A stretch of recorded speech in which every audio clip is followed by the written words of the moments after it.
I haven't met anyone who doesn't struggle with envy, including myself. So I want you to know there is nothing for you to be embarrassed about. Now, there are 3 really important things to keep in mind when you're struggling with envy or jealousy or whatever you call that crappy feeling you get after you're comparing yourself to others. So let's start with number 1.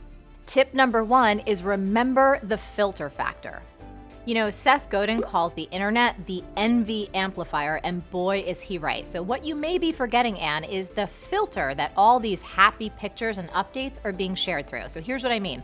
Now, of course, there's filters on apps like Instagram that make colors pop and make bad skin as creamy as half and half. But there's another filter, and that's the filter that we all use to decide what we want to share publicly and what we don't. Now, this isn't manipulative, it's just normal. My point here is that everything happy or great that you see has already been processed through several filters, so you're rarely seeing the whole picture. Tip number 2 is taste the rainbow. This may be the most important thing you hear the entire episode, so listen up. Now, the biggest emotional mistake that most people make when they're dealing with envy or any other bad emotion is they try to overcome it. What you resist persists. So the more you try and overcome envy, the more it actually gets stuck with you. Check this out.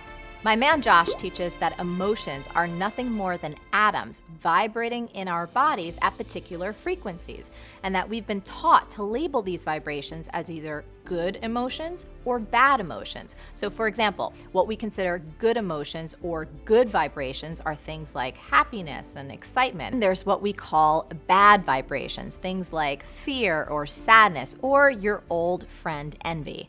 So what if we've stopped labeling all these things and instead we just allowed ourselves to experience our emotions for what they actually are? Vibrations and physical sensations inside our body. What if we just allowed ourselves to experience the full range of sensations or emotions that are essential to the human experience, kind of like a rainbow of emotional sensations? So stop demonizing the emotion that you call envy and start getting Skittles on your emotions. In other words, taste the rainbow, girl. Tip number 3 is turn envy into action. So envy can be inspiring and instructive. If you're envious of someone's results, just let that fuel you ahead. The fact that they did it means that it can be done and that you can do it too. So just give them a high five and a soul shake.